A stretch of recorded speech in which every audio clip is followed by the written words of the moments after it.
Sana po ay ligtas po tayo lahat ng Panginoon. Yung mga tunay naniniwala sa Kanya, sana ay ligtas po. Kasi yung mga taong hindi naniniwala sa Panginoon, sa tamang panahon kapag kailangan na nila yung tulong, diyan pa yan makaka-realize na totoo pala yung Panginoon. Kailangan po natin na always po sa puso natin yung Panginoon. Kahit anong kasayahan, problema, kasama natin yung Panginoon, mga idol. Kaya huwag niyong sabihin na huwag niyong idama yung Panginoon kahit anong problema. Mga saan yung utak ng mga utak niyo. Bakit meron ba kayong mga utak kung yung yan yung iniisip niyo? Nabigyan po kayo ng buhay dito sa mundo. Yan na po yung pinaka-once na dahilan para ilagay nyo sa panguna. Kung ikaw yung panguna sa buhay mo, dapat yung pangalawa, yun na po yung Panginoon. Dapat din, yung Panginoon yung una, dapat pangalawa yung buhay mo. Para kung saan ka man umabot, nandyan, isama mo palagi yung Panginoon. Yun po yung kapangyarihan mo, deserving. Kasi pabaubaya mo lang yung lahat mong ginagawa mo, nakasuporta sa iyo yung Panginoon. Alam ko maraming matatawa sa kapag ganito yung sinasabi. Maraming hindi naniniwala, marami ding tumatawa. At lalong-lalo na marami pong nagagalit. Pero sa pagdating ng tamang panahon, sa mga panahon na katulad ng mga yung gubat ng kahit saan na country, may trahedya nangyayari yung lindol at yung mga bagyo at maraming namamatay na tao. Swerte lang po tayo ngayon na hindi po tayo na tamaan ng ganun.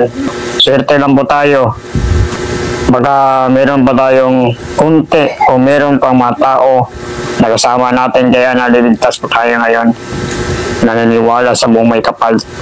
Huwag niyo pong unahin yung palagi niyong isip. Mas lalo po kayong hindi niyo matatanggap yung Panginoon kapag ganyan po yung mga ugali niyo.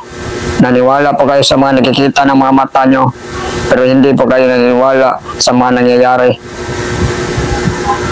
Bawat nakikita sa inyong mga mata, puro kasamaan, kabulastugan, walang mudo na mga nakikita ninyong mga mata. Pero ikay po yung natutuwa kahit mali yung ginagawa. Diyan po nagsisimula yung ganito na estima. Kaya ilang ulit na po nangyayari sa mundo natin do. Kasi ilang ulit na po ginagawa yung mga ganyan na mga walang kwentang bagay. Yung mga sobrang yung gawain. Para lang po sa walang kwentang kasayahan. Yung mga nagagalit sa walang kwentang kasakiman. Pati na yung mga gaaman sa kayamanan. Ito na po yung masasabi ko, mga idol. Dapat yung bandila, yung dapat pinipreserve, iniingatan. Kasi yan po yung target ng ating lahi, yung bandila. At hindi po ako naniwala dyan sa pera. Yung pera na dapat igalang, bawal bisiin, bawal sunugin. Yung pera yung dahilan kung bakit maraming masamang tao. O, hindi po ako yes sa kanang bawal bisiin yung pera, bawal yung sunugin yung pera. Dahil mas pinapaboran pa nga sa mga tao yung pagputol ng mga kahoy na yung po yung gawa ng Panginoon at yung pera, gawa lang po yan ng tao. Paano nyo masasabi na dapat igalang yung pera? Oo, nagagamit natin yun sa pambili ng mga gamitan pang araw-araw kahit anong gamit. Pero pwede naman tayong maggamit ng gagamitan at mga pagkain na tayo ng mga pagkain at inumin. Kung walang perang ginagamit, gamitin na po natin yung puso natin at isipan. Magkakain natin yung gusto nating makain kapag nagbibigayan po tayo lahat. Pero hindi kasi ganun eh.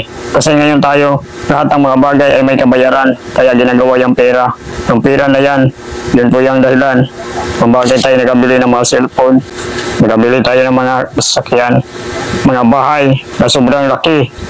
Yun po yung dahilan, yung mga bahay na yan, maraming nangangamatay na tao.